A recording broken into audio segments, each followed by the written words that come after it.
Hello and welcome to GLL Better from Home. Thank you for joining us this evening. My name is Miriam.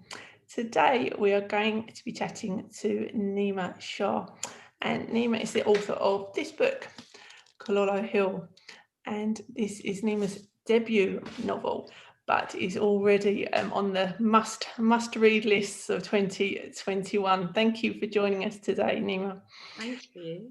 Um, Okay, let's go straight into talking about the book. It's set in a kind of a period of history that isn't really been written about much. And it's set in 1972 and set in Uganda when Idi Amin is in power. And it's about the expulsion of Asians from Uganda in that time. Idi Amin said all Asians had to leave Uganda, and that's really where the book starts, isn't it? Can you tell us a bit more about it? Yeah, I mean, it's based on real life events. And so there's this Ugandan Asian family centered around recently married Asha and her husband Pran. And they're forced to leave everything behind except their devastating secrets, which obviously come to light in the book. But yeah, I mean, the actual circumstances of leaving were pretty horrifying. 90 days they were given to leave. 80,000 people actually left in the end, all Ugandan Asians, pretty much all of them. There was a few left after those 90 days were up. They had to leave their businesses. They were given the equivalent of £50 each, which is about £1,000 in today's money, I think. So really not a lot. So the book is partly about that backdrop, but it is very much centered around this family, as I mentioned, and how they basically start again, and what happens to their relationships, their familial relationships with others, relationships even with the countries that they live in as well. And so yeah, that's what the book's about. And yeah, and it's based on my own family background. So my parents. Yes. Oh, sorry. Yeah. I was going to Sorry, say. I'm answering the question before No, that. no. It's, obviously, although it's a work of fiction, it is based on your family kind of background and your family stories. And it's your grandmother who left India uh, Yeah. to move to Uganda. Yeah, well, actually, all my grandparents Mhm. left in the 1940s. They left India in the 1940s and made quite what was quite a common trip from that part of India, Gujarat, to East Africa.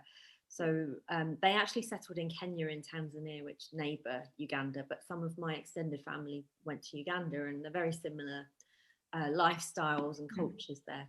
So yeah, I did draw a little bit on my family experiences. I mean, yeah, my gran left during the middle of the World War, and she had a young baby, and she went with some family friends on a steamer across. Just these stories that you hear, and you just can't imagine. And she would have been in her teens at that point. Mm. So I really wanted to sort of explore all of that, obviously in terms of my family, but also just because I read a lot of books, obviously, and I've never read a story about this kind of family or my kind of background. Mm. And I didn't really actually know that much about the whole expulsion until I started researching it for the book. So yeah, it was really important to tell that story, and it draws not just on the East African side, but also what happened when they came to England. So my family settled in North London in Bounds Green, and that features in the book, and things like that as well. So telling the story of immigrant life in the UK as much as in Uganda, I suppose. Mhm. And how much research did you have to do for the book? Yeah. Obviously, you've got some family kind of Personal experience, yeah. stories and connections, but how much kind of research did you have to do? Yeah, so there aren't that many non-fiction books, let alone fiction books written about that period. But I did manage to get, news articles. There were some blogs and videos. So I looked at those, and they were first-hand interviews from people that have been expelled. But um, because I was writing my very first book, and I didn't have a literary agent at that time, that's how you normally have to get published. I kind of I was very wary about spending a whole load of money to go to Uganda when I didn't even know if I was going to get published. So I wrote a couple of drafts, and at that point I said, you know what, actually, I think I am seriously going to try and get this published. So I'm going to have to go to Uganda. And like I said, there are similarities with Kenya and Tanzania, and I spent a lot of time there on family holidays and so on. But it was really strange going to Uganda after having written 2 whole drafts, because it felt almost like the book came alive around me. It was really strange. So I did go there for a week and spoke to a few people, and just got a better sense of, really what it was like to be in Uganda and what it felt like to leave. And it was quite difficult to leave even after a week. It was such a beautiful country, and I've tried to get that across as much as anything else.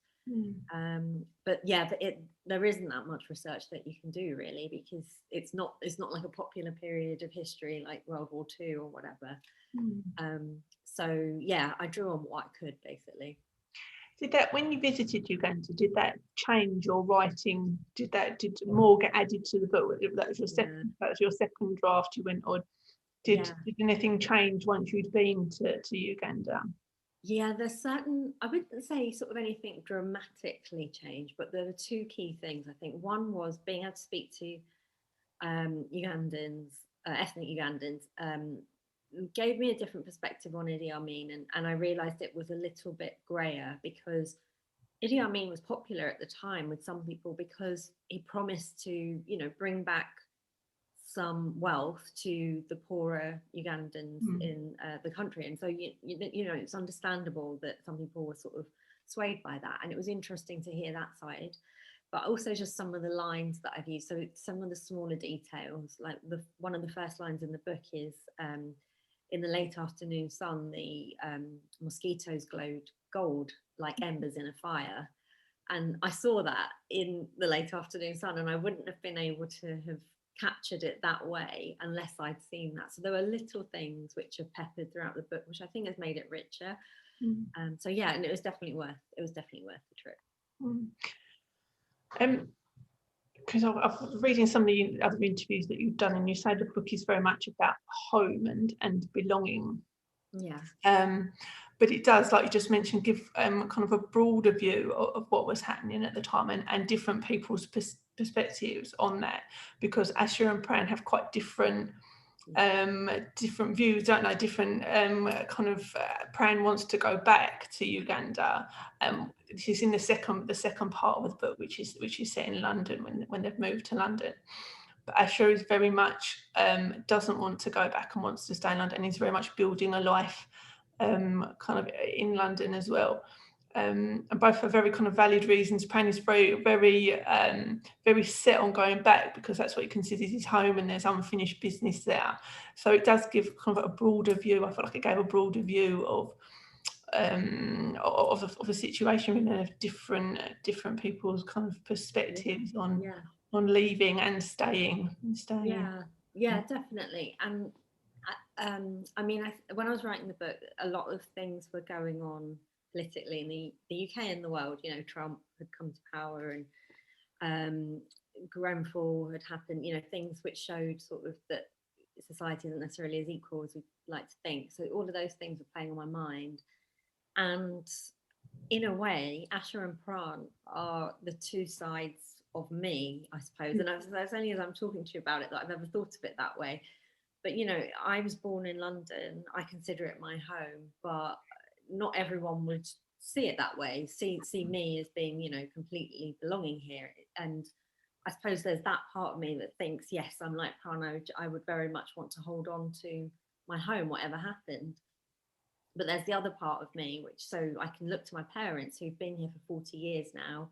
My mum supports England in the cricket and stuff like that, so she's adapted. And so I can see that duality, and I was trying to look at those 2 perspectives. As you say, it's not that one's more valid than another, but I suppose the second one, what Asha does, is probably a bit more healthy because you have to adapt sometimes, you have to adapt. And I suppose I was trying to show that. But yeah, I wanted to sort of get people thinking about those perspectives.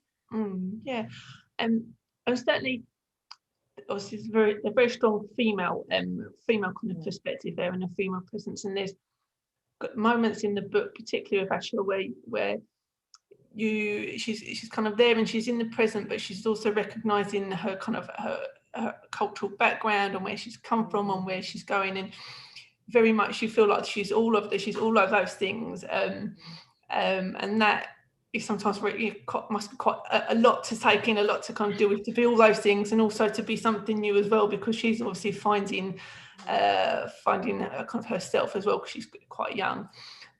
So that kind of female perspective, I felt quite uniquely female perspective kind of came across in the book as well. So is that something that you were trying to get across? Yeah, thank you. I'm really glad that you picked up on that. Yeah, I mean, for me, I think there's sometimes a stereotype of Asian women, particularly older Asian women, or from this generation, the 1970s generations. The matriarch Jaya, who's in her 50s in 1972, and Asha, who's younger. But that's not been my experience growing up. I even though my nan, for example, she's 4 foot something, she's tiny, but inside she's very strong, and I was trying to convey some of those things. So yeah, I definitely wanted to show a female perspective in terms of characters that you don't often actually see on the page. So that was important to me. And I suppose, yeah, with both Asha and Jaya, and in fact growing up as a British Asian woman, that I'm sort of, there's 2 cultures, actually 3. There's East African, Indian, and then there's British. And sometimes you will feel that pull of tradition and what's expected of you in terms of your culture versus living in Britain and integrating and all those things, and they don't always completely mesh. So it would have been the same for Asha's generation and for Jaya's generation, even, going to Uganda. So I did want to sort of explore how, when you move to a different place or you're brought up in a different place, how that impacts on you as a person and who you become, and what happens if you're moved from that environment as well, because it can be for the positive or the negative. And I'd say in Asha's case, it's more positive, even though it's quite emotionally a pull, I suppose, isn't it? So yeah, it was really important to look at that side of things. And how did you feel writing the book, given that it was quite a personal story to you, obviously, having those that kind of family background and that story that was quite deeply rooted in your own personal history? How did it feel writing the book to you? Yeah, I mean, I'm lucky that I'd say I come from quite a liberal family, but equally, as I said, it's still quite traditional. Asian culture is quite traditional, I think, and things are changing, but it is. I suppose some of what I've written is trying to sort of grapple with that and look at how these different cultures can coexist within a person almost. So there's an element of that. I mean, it is made up, but Asha and Jaya are inspired by my mum partly and my gran, but they're not. They're still made up characters. So there are definitely aspects of this, like I said, the family live in Bounds Green. That is based on some of my upbringing. There's references to a council estate in Ealing. Again, we used to live on a council estate, so there's aspects of that which are definitely my life. And I think that is true of a lot of debut novels, that they will often, even if they're not directly drawing, that in one way or another they're going to draw on an author's life.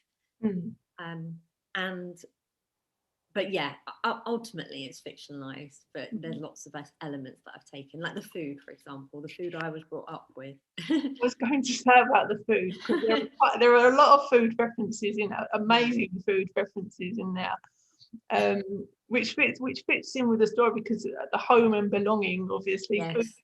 food is a big part of that, and so there are lots of references to food in there, and family meals and sitting down and eating together.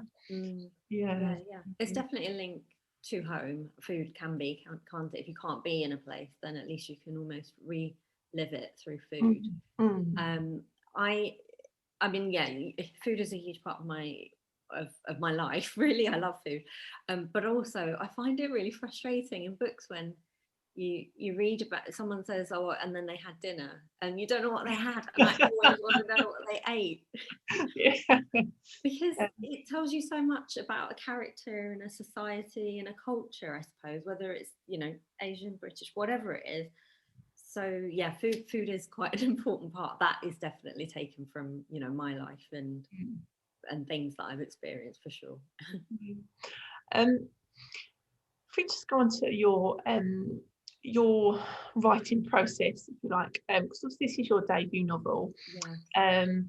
You a busy person, you work, you've got things going on. How did you fit in writing the novel? How long did it take you to write it? Yeah, so I started writing it in 2015, and yeah, I have a day job in marketing. I'm lucky that I have a very good work-life balance, though.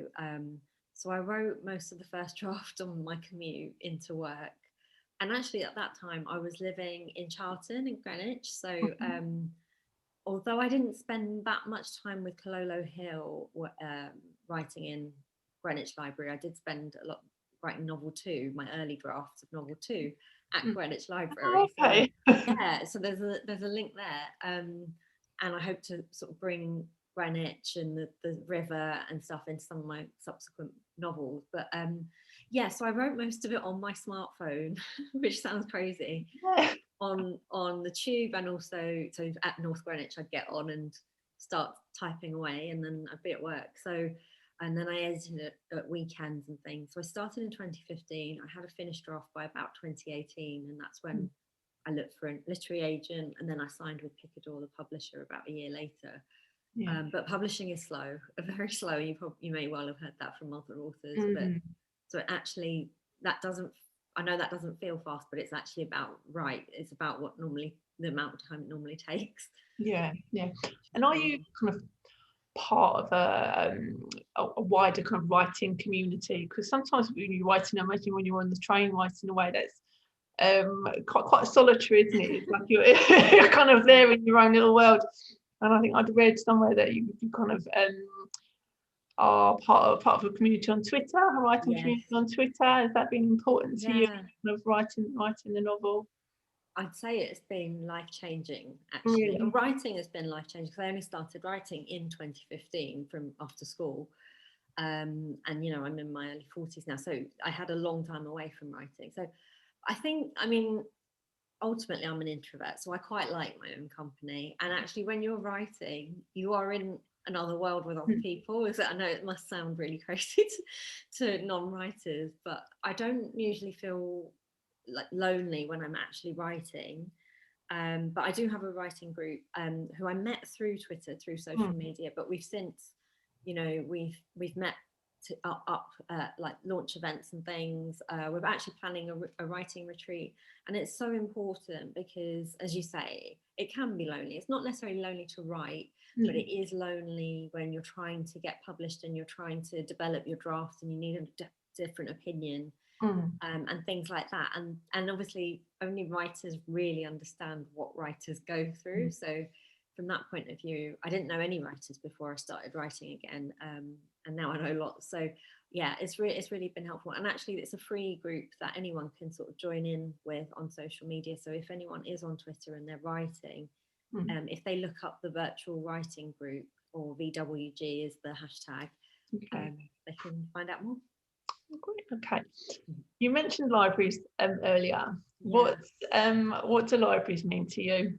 Oh, I get quite emotional, to be honest, because they've been a big part of my life, my whole life. Like when we were younger, but we didn't really have any books at home, and trips to the library were really exciting. I remember that excitement of going to get new books and going to listen to stories being read in the library and all those things. My mum used to take us every week.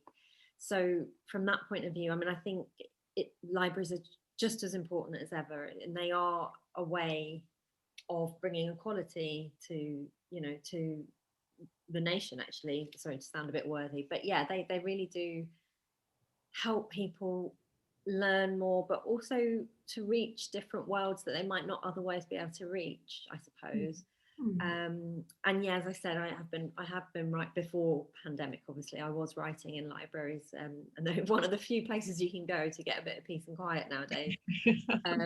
So yeah, really important to me, and I feel really passionately about them. And I probably wouldn't be a writer today if I hadn't been going to the library as a child and got that love of learning and reading from going to the library. You mentioned that you wrote some of your second novel Yes. in British Libraries. So there is a second novel coming. Yes, There is. you can't really say anything about it. When should we hope to see it? All I can say is it's another 20th century history based novel. And it's funny because a couple of people have asked if I was doing a follow-up to Kololo Hill, but I'm kind of like I'm kind of sick and tired of that at the moment. Like I've been with those characters for a long time. I'm quite happy to leave them there, but maybe I'd revisit them. I don't know in future.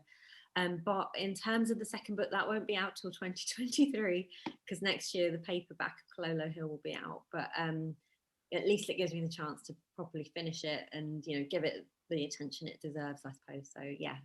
So coming soon, but not soon. Yeah. I'm going to hold the book up again because we are. Oh, thank you. Yeah, I should have done that. Thank you so much. It's a beautiful cover. It's a really lovely cover. Yeah. So there we go. It's Kololo Hill by Neema Shah, and it's out now. It actually came out just last week. So there it is. Neema, thank you so much for joining us today and telling us about Kololo Hill. It's been lovely to talk to you. And you will have to come back in 2023. Yeah, definitely. It will fly by, I'm sure. I'm sure it will. Neema, thank you so much. Thanks so much. Bye. Bye.